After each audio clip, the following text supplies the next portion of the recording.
Initially, I didn't have a big problem with stiffness. That's something that has occurred later. The first time I get out of bed, I liken it to walking on that sharp gravel. I think the early morning stiffness lasted all day. It was a constant for me. I do get some swelling in my joints. At the moment I've got no signs whatsoever, but I can feel, if I clench my hands or roll my toes, I can feel that the tissue's puffy. I've always had my flares in one joint, so my knees would go, my hands would go. It was very rare that I would have two joints go at the one time. It was very much isolated. I was getting a lot of swelling. It was, warm to touch, and it was just changing colour, and it wasn't pleasant. It was really unpleasant.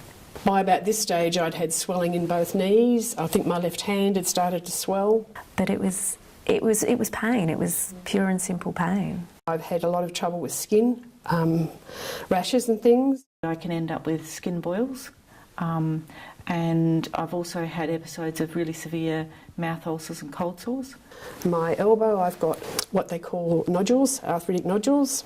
I was probably in that phase of my life where I was in what they call a brain fog, which I now understand is a chemical in your brain that's saying rest. It's inflammation, to do with inflammation. Fatigue was the big one for me, working. Fatigue for me is just dragging myself about. Sometimes it's the inability to get out of bed, just finding the motivation